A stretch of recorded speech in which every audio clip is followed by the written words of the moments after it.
Ketika kita menghadapi situasi yang memerlukan kesabaran harian, bagi tahu kat hati kita, sabar, jangan marah. Maka daripada situ Allah Ta'ala akan bagi sifat sabar itu, pohon ni sabar itu tumbuh dalam hati kita. Maka ada benih sabar itu. Kita jumpa ada orang yang memang jenis tak sabar, semua orang kenal. Ada sikit nak marah, benda kecil je tak ada langsung sabar. Kerana tiada pohon itu dalam diri dia, dalam hati dia. Tak pernah disemai pohon sabar itu dan tak pernah ada.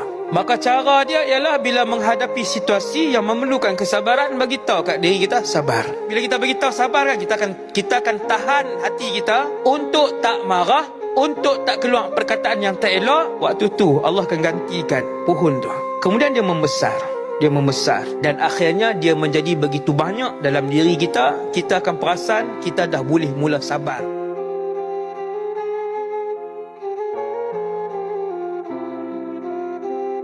Ketika kita menghadapi situasi yang memerlukan kesabaran harian, bagi tahu kat hati kita, sabar, jangan marah.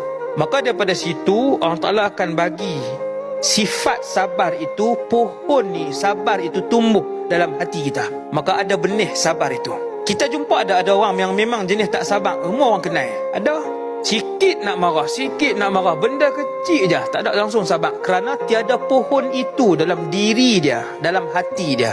Tak pernah disemai pohon sabar itu dan tak pernah ada. Maka cara dia ialah bila menghadapi situasi yang memerlukan kesabaran, bagi tahu kat diri kita sabar. Bila kita bagi tahu sabar kan, kita akan tahan hati kita untuk tak marah, untuk tak keluar perkataan yang tak elok. Waktu tu Allah akan gantikan pohon tu. Kemudian dia membesar, dan akhirnya dia menjadi begitu banyak dalam diri kita. Kita akan perasan kita dah boleh mula sabar.